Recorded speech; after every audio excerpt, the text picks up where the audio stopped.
कहानी की शुरुआत में हमें पता चलता है कि दुनिया के खत्म होने से पहले जेक दुनिया का सबसे बड़ा ट्रेजर हंटर माना जाता था। कोई भी पुरानी या सालों से खो चुकी चीज हो, वो हमेशा किसी न किसी तरीके से उसे ढूंढ लेता। उसे पानी के नीचे खजाना ढूंढना सबसे ज्यादा पसंद था। वो सिर्फ अपने हिसाब से चलता था, किसी और के इशारों पर नाचना नहीं पसंद उसे। फिर एक दिन एक खतरनाक सोलर फ्लेयर ने पूरी दुनिया की टेक्नोलॉजी को तबाह कर दिया। एक ही झटके में बिजली से चलने वाला सारा सामान खराब हो गया, जिस वजह से लाखों लोगों की नौकरियां चली गई। हर तरफ हड़कंप मच गया। बड़े से बड़े देशों में भी सरकार गिर गई और अलग अलग जगहों पर बहुत पैसे वाले लोगों ने राज करना शुरू कर दिया, क्योंकि उनके पास बंदूकें और उन्हें चलाने वाले लोग थे। धीरे धीरे बड़े बड़े शहरों में लोग भूख से मरने लगे। कुछ चंद बेशकीमती चीजों को छोड़कर पैसों का होना ना होना एकदम बेकार था। तरह तरह की बीमारियां फैल गई, अस्पताल बंद पड़ गए और तो और दवाई बनाने वाली मशीनें भी खराब हो गई थी। इस घटना के 6 साल बाद हम जेक को इंग्लैंड में देखते हैं। वो अभी भी एक ट्रेजर हंटर के तौर पर काम कर रहा था।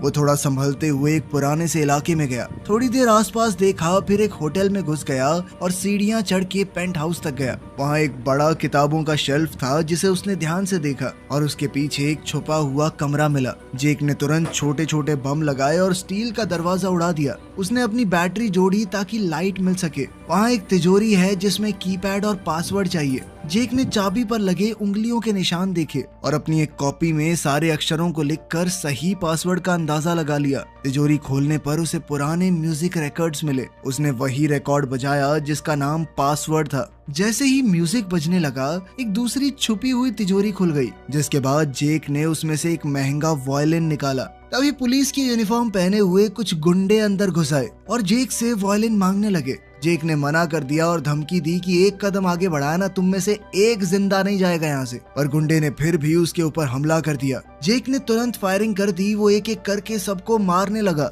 जब बंदूक में गोलियां खत्म हो गई तो उसने हाथ मुक्के भी चलाए और दे दनादन गुंडों को फेंटता गया। जब गोलियां खत्म हो गई तो उसने एक भाग रहे आदमी की पीठ में ब्लेड फेंक के मारा। लीडर ने ब्लेड पकड़ लिया और ये सोचने लगा कि मैं तो बहुत कूल हूँ। तब जाके जेक ने उसे अपनी बीच वाली उंगली दिखाते हुए टाटा बाय बाय का इशारा किया और तुरंत उस ब्लेड में से एक बम फट गया, जिसके बाद गुंडों का लीडर भी मारा गया।